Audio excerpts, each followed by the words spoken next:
So, ang ginawa ko, sabi ko, mag-focus ka, hindi tayo manood ng porn, ganyan-ganyan, and hindi kami nanood, and then sabi ko, pumokos ka, tumitig ka sa akin, ganyan, and then, sabi ko, di ba mas maganda mag-sex nang walang porn video na pinapanood? So, yun yung sinabi ko sa kanya. Di ba para lang sa mga teenager, paano ko makidnap kayo? And, we getting to know each other talaga, and hanggang nasabi niya na hindi sa kanya yung mga CDs, and hindi sa kanya yung mga nandoon, and yung may-ari raw ay nawala raw sa disyerto, sa may malapit raw sa Riyadh.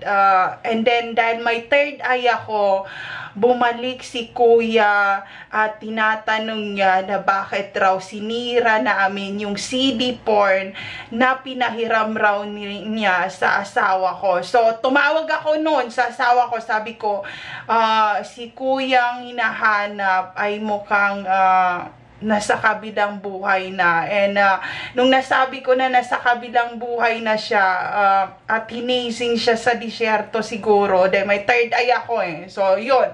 Hindi